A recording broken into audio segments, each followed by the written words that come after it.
آپ دیکھ رہے ہیں گمٹی چرچ ٹی وی۔ آئے ہم دعا کے لیے اپنے سروں کو جھکائیں گے اور خدا کے کلام کے لیے دعا کریں گے۔ ہاللیلویا۔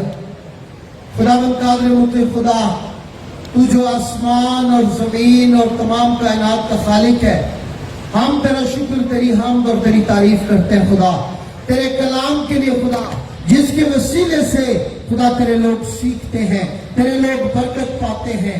خداوند تیرا یہ کلام جو ہمارے قدموں کے لیے چراغ ہے، ہماری راہ کے لیے روشنی ہے، جب ہم اس کی روشنی میں چلتے ہیں تو بے شک ہم ٹھوکر نہیں کھاتے۔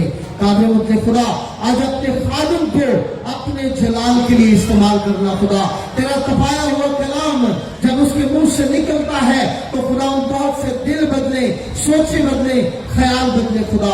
اپنے خادم کی بشری کمزوری کو دور فرما، الفاظ کی ترتیب، جملوں کی ترتیب عطا فرما، اور خداوند بڑی منت کرتے ہیں تیرا پاک روح اس میں سے ہو کر لوگوں سے ہم کلام ہو، سننے والوں کو برکت دینا۔ سارے لعنتی پرندے جو تیرے کلام کے بیج کو اٹھا لے جائیں، ہم انہیں یسوع کے نام سے حکم دیتے ہیں یہاں سے دفع ہو جائیں۔ وہ لعنتی جھاڑیاں جو تیرے کلام کے بیج کو دبائیں، ہم انہیں یسوع کے نام سے حکم دیتے ہیں کہ دفع ہو جائیں۔ دلوں کی یہ سخت پتھریلی زمین اچھی طرح نرم ہو جائے۔ جب تیرا خادم تیرے کلام کے بیج کو بوئے تو اچھی زمین کی طرح 30 گنا، 60 گنا اور 100 گنا پھلدار ٹھہرے، اور تیرے لوگ آج تیرے کلام کے وسیلے سے برکت پائیں، یسوع مسیح کے نام کے وسیلہ سے آمین۔ خدا ان کے کلام پاک میں سے ہمارے لیے آج کی تلاوت پرانے عہد نامے میں خروج کی کتاب، اس کا 7واں باب اور اس کی 8ویں آیت مقدسہ سے 13ویں آیت مقدسہ تک۔ عہد عتیق میں سے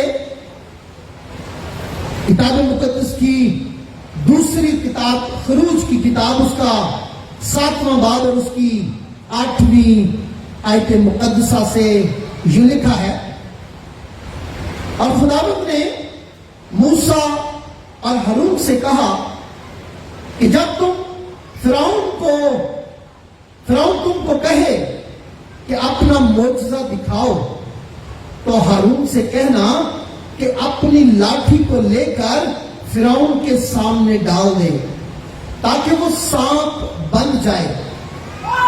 اور موسیٰ اور ہارون فرعون کے پاس گئے اور انہوں نے خداوند کے حکم کے مطابق کیا، اور ہارون نے اپنی لاٹھی فرعون اور اس کے خادموں کے سامنے ڈال دی اور وہ سانپ بن گئی۔ تب فرعون نے بھی اپنے داناؤں اور جادوگروں کو بلوایا، اور مصر کے جادوگروں نے بھی اپنے جادو سے ایسا ہی کیا، کیونکہ انہوں نے بھی اپنی لاٹھی سامنے ڈالی اور وہ سانپ بن گئی۔ لیکن ہارون کی لاٹھی ان کی لاٹھیوں کو نگل گئی، اور فرعون کا دل سخت ہو گیا، اور جیسا خداوند نے کہہ دیا تھا اس نے ان کی نہ سنی۔ خداوند کے کلام کے پڑھے سنے اور قبول کیے جانے پر خداوند کی برکت ہو، آمین۔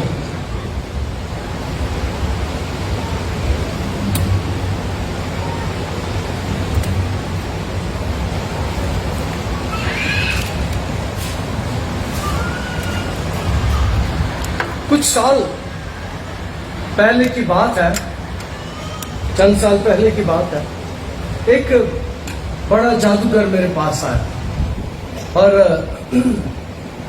اس جادوگر نے مجھے بتایا کہ میں بڑے بڑے کام کر سکتا ہوں۔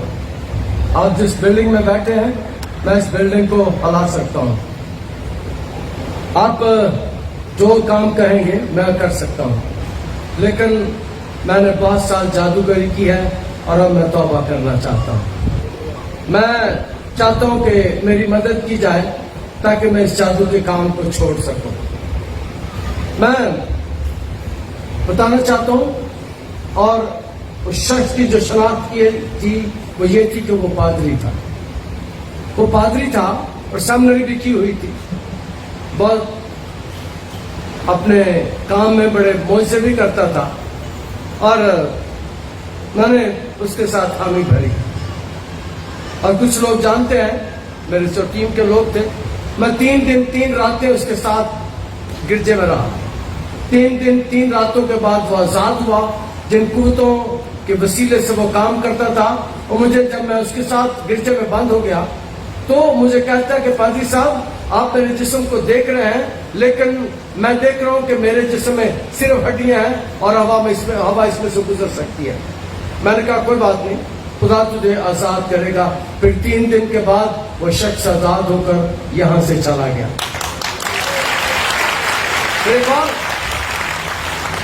ایک بڑی ویڈیو ہماری وائرل ہوئی تھی. ایک بہت بڑا جادوگر جس کے لمبے لمبے بال تھے اور اس نے توبہ کی اور اس کے بال کوئی نہیں کاٹتا تھا. پھر وہ ہمارے پاس آیا. میں نے سنڈے سروس کے دوران اس کی لٹیں کاٹی اور جو باقی, میں تو کوئی نائی تو نہیں تھا لیکن باقی جو بچی بالکل اتوار کی عبادت کے درمیان میں اسے اسٹیج پر بلایا, اس کے بالوں کو کاٹا اور میں نے اسے کہا کہ یہ تیل جو میں نے دعا کر کے دیا ہے جا کے رات کو بالوں پہ لگا لینا اور صبح جب تو سو کر اٹھے گا تیرے بال سیدھے ہو جائیں گے. پھر ایسے ہی ہوا, اس بڑے جادوگر نے بھی توبہ کر لی. ہماری معاشرے میں میں اس لیے 2 واقعات آپ کو بتانا چاہتا ہوں. اور بہت سے جادوگروں نے یہاں پر توبہ کی ہے, بہت سی جادوگرنیوں نے بھی توبہ کی ہے. مصر میں جو حالات ہمیں نظر آتے ہیں, مصری جادوگر بڑے مشہور تھے اور جس معاشرے میں ہم رہتے ہیں یہاں بھی جادوگری اور جادوگرنیاں اور جادوگر بڑے عام ہیں. میں یہاں پر رہتے ہوئے میں نے بہت سے تجربات کیا ہے. کلیسیا نے بھی اس بات کو سیکھا ہے اور کئی دفعہ عبادت میں بھی وہ آ جاتے ہیں اور پھر یہاں پر آ کر میرا خدا جو ان کی زندگی میں کام کرتا ہے, پھر بہت سے جادوگر توبہ کر لیتے ہیں. بہت سے جادوگر.